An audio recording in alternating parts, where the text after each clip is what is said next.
How to remove followers on TikTok. So welcome back to another simple video, everyone. In this video, we'll learn how you can easily remove your followers on TikTok within seconds. Whether you're looking to maintain a more curated follower base or simply want to manage your audience better, we've got you covered. And before we start with this video, if you are new here, make sure to subscribe to our channel for more videos like this in the future. The first step that we will do is to open our TikTok app and then click here in order to go to your TikTok profile. When you get to your profile, you want to click on your followers list right here, and this will open a list of all the people that follow us on TikTok.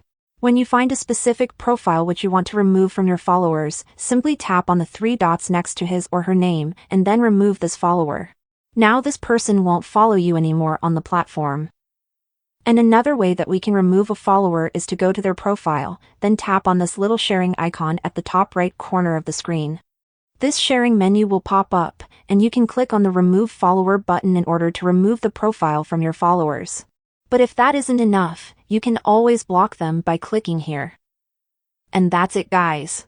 That's how you can remove someone from your followers. If this video was helpful, then leave a comment down below and I'll see you in the next one.